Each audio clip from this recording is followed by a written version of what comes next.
Ko'pchiligimizga ma'lumki, so'nggi yillarda yuzlagan tijoratchilarning tijorati yuqori lavozimdagilar tomonidan tortib olinadi yoki bo'lmasam katta miqdorda ularga soliq solinadi. Tinch aholining esa yashayotgan uylari besabab yoki har xil bahonalar bilan buzib yuboriladi yoki olib qo'yiladi. Agar haqqingizni talab qiladigan bo'lsangiz, qamoq bilan tahdid qilishadi. Dardingizni hokimlarga, yuqori lavozimdagilarga aytaman desangiz, bu ishlarning ortida o'zlari turgan bo'ladi.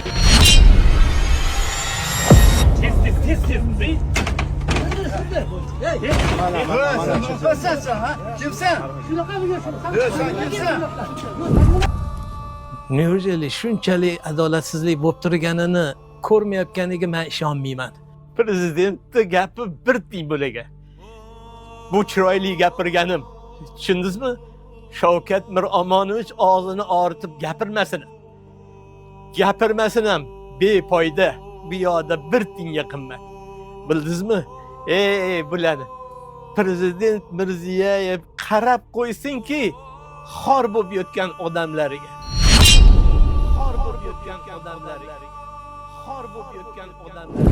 Lekin bilmayman, bu hukumat odamlari umuman hech kim kelib xabarim olib qotgani yo'q. Juda ham qiziq. Nimaga bu shunchalik odam insonning qadri shunchalik xormi deyapman-da, O'zbekistonda shunchalik xor bo'ldikmi? Mening o'zbek qardosh, sen Turonning arsloni, to'ng'ringda josh urgan asl imoning qani, dunyolarni bersa ham tark etmasding diningni senga. Bismillahirrohmanirrohim. Assalomu alaykum va rahmatullohi va barakatuh.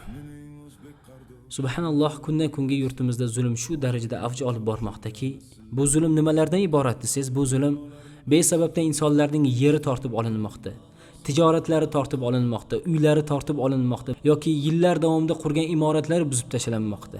Va buni ortida men Umar radhiyallohu anhu bilan bir yahudi o'rtasidagi bir qissani aytaman. Va ishonchim komilki, bu qissani juda ko'pchilik eshitmagan. Diqqat qilasiz, tafakkur qilasiz va bundan kelib chiqib prezidentning atrofidagi xoin saroy mullalari, diniy idoradagilarga shu narsani tanbeh qilib aytib ketamanki, ey imomlar, albatta bu yurtboshilar qiyomatda sizlarni yoqanglardan ushlaydi. Chunki mana bu xoinlar meni ogohlantirmagan edi, meni bu yo'ldan qaytarmagan edi deydi. Sizlar qachongacha bu oddiy kambag'al xalqqa yuzlanib gapirasizlar? Qachongacha yuqoridagi lavozimdagilarni himoya qilasizlar? Yurtboshiligiga qarab, ey muhtaram, mana bu ishlaringiz islomga zid. Siz ham Karimov kabi yaqinda olamdan o'tasiz va Alloh bilan yakkama-yakka qolasiz. Bu holatingiz nima bo'ladi? Oxiratingiz uchun ham biror narsa amalga oshirishlikni sizga tavsiya qilamiz deb turib xitob qilasizlarmi? Yoki faqatgina o'tirgan yumshoqqina o'rindig'inglarni, qarindoshinglarni, mol-mulkinglarni o'ylaysizlarmi? Bu qissani men nimaga aytib bermoqchiman bilasizmi? Chunki bu qissa kunimizdagi bo'lib o'tayotgan voqealarga uzluksiz bog'liq. Bu qissani qanchalar kunimizdagi voqealarga o'xshash ekanligini taqqoslay olasiz. Chunki bu qissada ham Umar radhiyallohu anhu saylagan vali, kunimizning tilida aytganda hokim, zimmiy ahli bo'lgan yahudini yerini, pulini berib tortib oladi. E'tibor bering, pulini berib tortib oladi.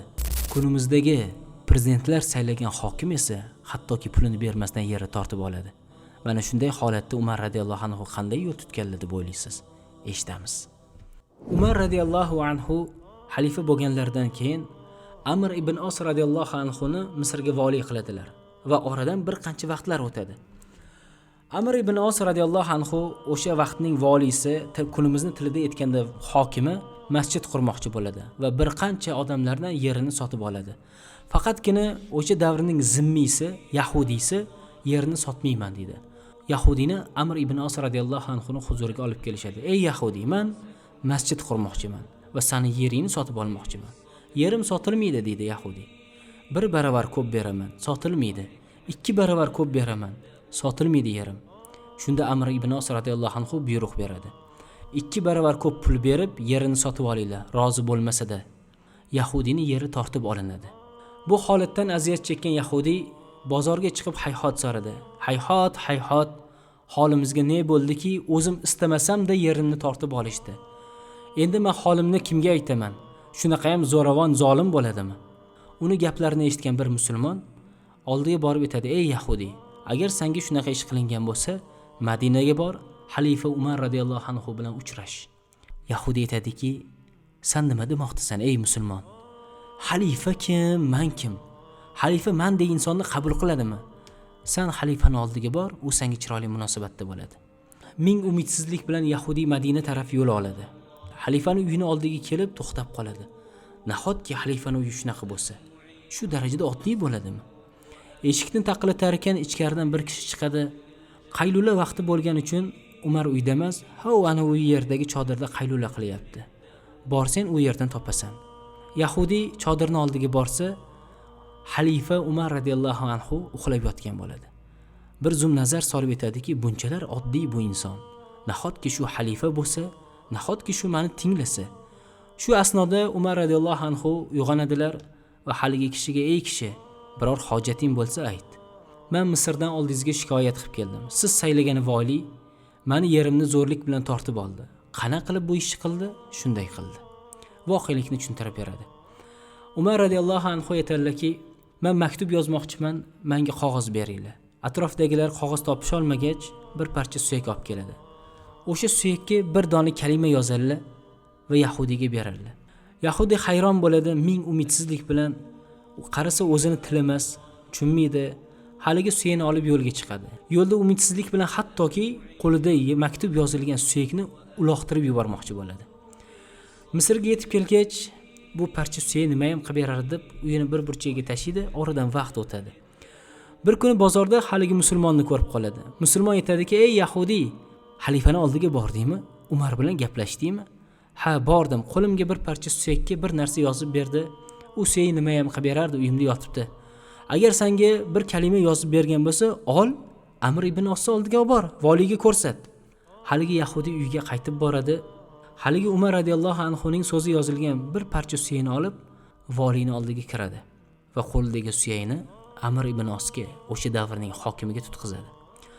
Amr ibn Os suyakni olar ekan, u yerdagi kalimalarni o'qib, rangi oqarib titrashni boshlaydi va atrofdagilarga buyuradi: "Holiylarga voy bo'lsin sizlarni, holiylarga voy bo'lsin. Mana bu Yahudiyning yerini qaytarib beringlar va to'langan to'lovni ham undan olmanglar." Yahudiy shoshib qoladi. "Ey vali, to'xta, bir daqiqa. Menga imkon bersanga savol beray. Gapir gapingni ey Yahudiy. Men seni holatingdan juda ham ajablandim. Seni qo'lingdagi suyakda nima yozilgan? Ey kishi, bu suyakda nima yozilganini senga aytaymi?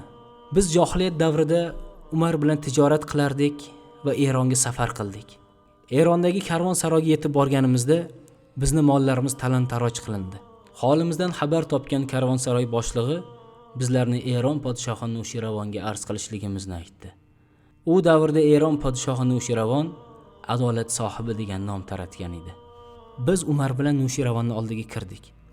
U bizni tilimizni tushunmasdi, bizga bir mutarjim, ya'ni tarjimon biriktirildi. Biz har qancha holatimizni tushuntirishga harakat qilmaylik, Nushiravon bizni tushunmasdi. Tarjimon bo'lsa bizlarning so'zlarimizni xato tarjima qilayotganini sezib turardik. Nushiravon bizlarni tinglagach, qo'limizga dinor, bir qancha oltin berib, bizlarni u yerdan ketkazishdi.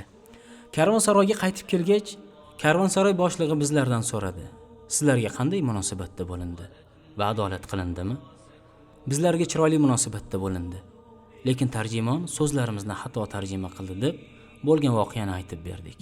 Haligi karvonsaroy boshlig'i aytadiki, "Men sizlarga bir tarjimon beraman, u tarjimon bilan yana Nushiravonning oldiga boringlar." Biz Umar bilan Nushiravonning oldiga karvonsaroy boshlig'i bergan tarjimon bilan bordik va tarjimon bizlarning so'zlarimizni to'g'ri tarjima qildi.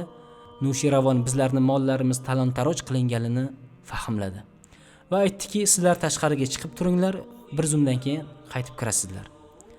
Bizga qaytib kirganimizda bizlarning mollarimiz to'liqligicha bizga berildi va Nushiravon aytdiki, "Biringiz saroyning g'arbiy qismidan, ikkinchiz bo'lsa sharqiy qismidan chiqing va boshqa bu yerga qaytib kelmang."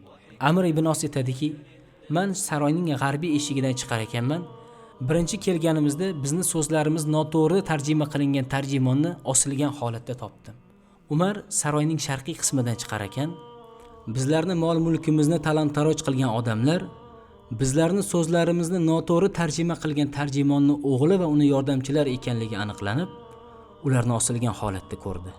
Ey Yahudiy, bilasanmi bu suyakda nima deb yozilgan?